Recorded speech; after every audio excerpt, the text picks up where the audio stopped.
lessons learned by grace.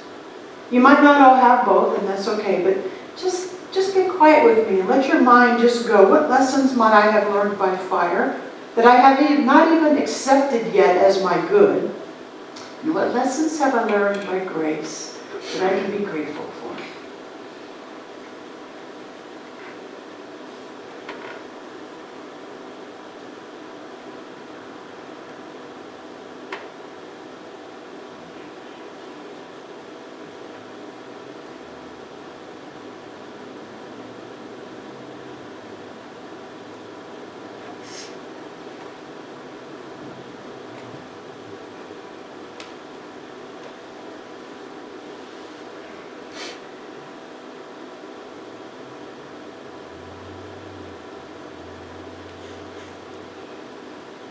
I invite you to open your eyes.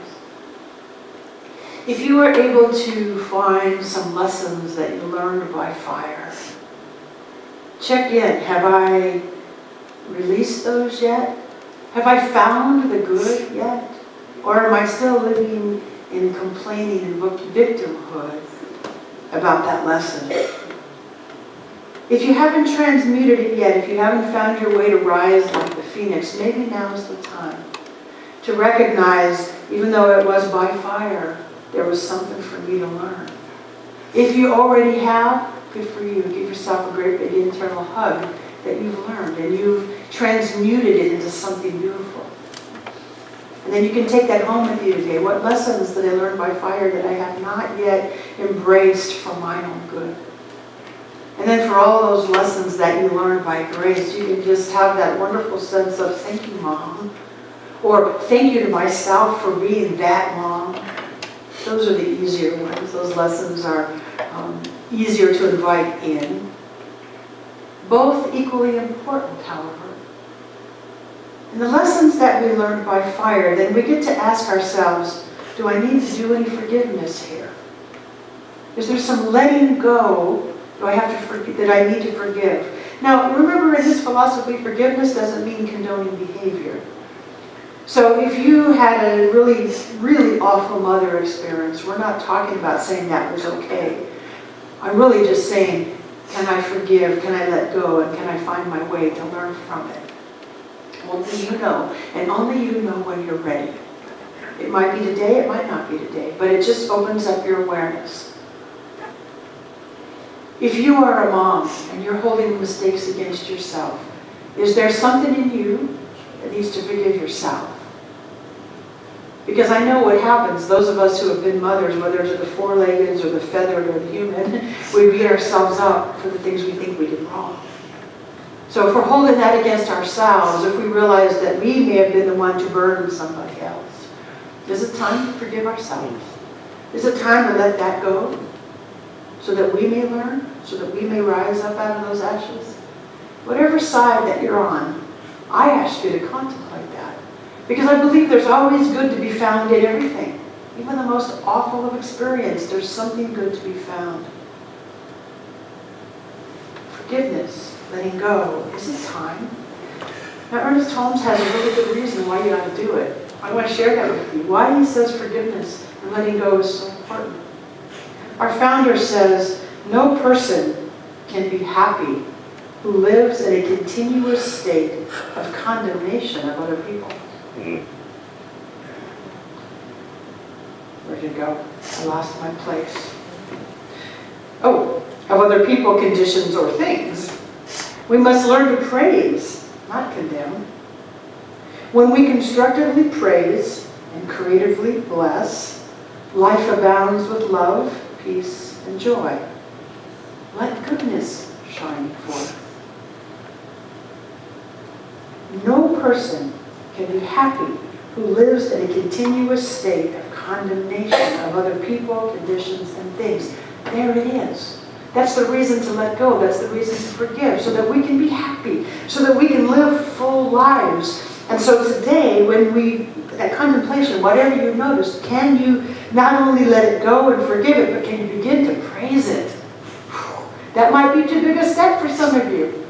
But if you're ready, if it's time to transmute that thing that was not so wonderful into forgiveness and let go, and then even move to the next level of saying, I praise it, because look at what I've learned, look at me, and look how far I've come because of that. Can I praise it?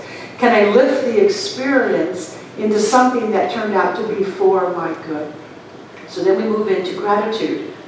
Praise and gratitude go together. And what I know from my own spiritual journey, the forgiveness and the gratitude are two very, very necessary components to living a transformed spiritual life.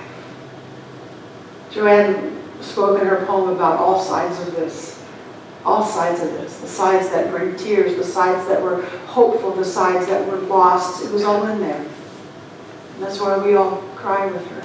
Because we know it, we feel that we've been there.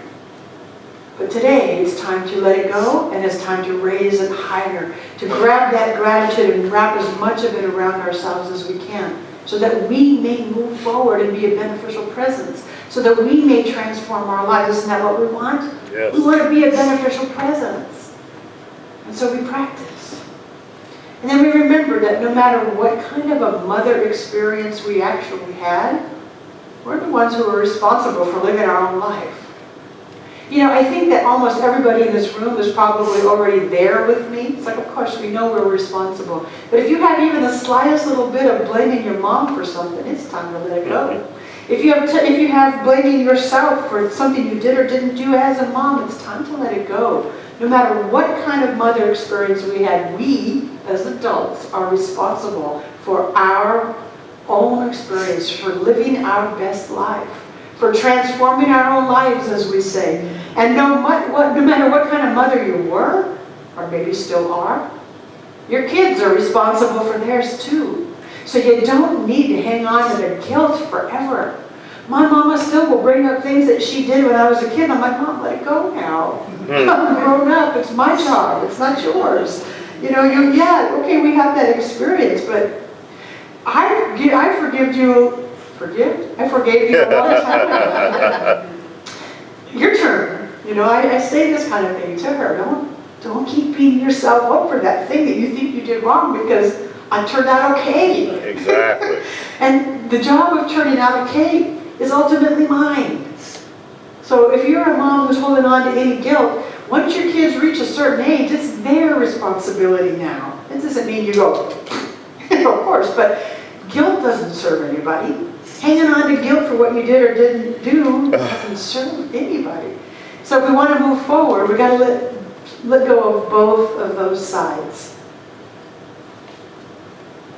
Transforming our own lives is really what this is about. So even as we're saying, I'm grateful for my mom, the point to take home today is that part about, how do I want to transform my own life? How do I want to rise out of the ashes?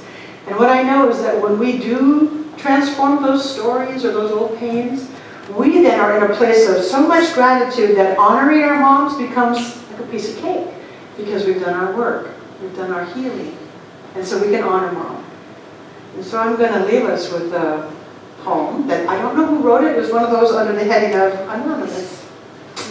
It's called Honoring Moms. On this special day, I bless all mothers. I bless my mother. I thank you for the encouragement when it was gentle and when you pushed hard. I honor you for teaching me love through both dark and light. I love you for all that you did and all that you did not. All that you are and all that you are not.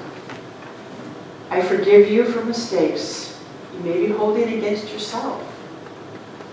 I bless you because I know you did the best you could. I thank God for you, Mom, for giving me life. Let's close our eyes with this sweet sunset, and let's pray together.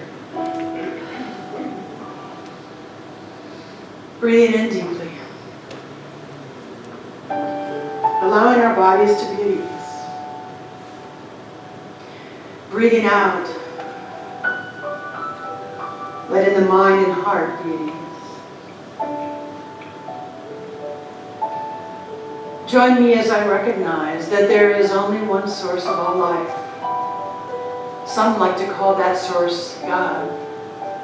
Some like to call it a presence of love. Some like to call it a universal energy.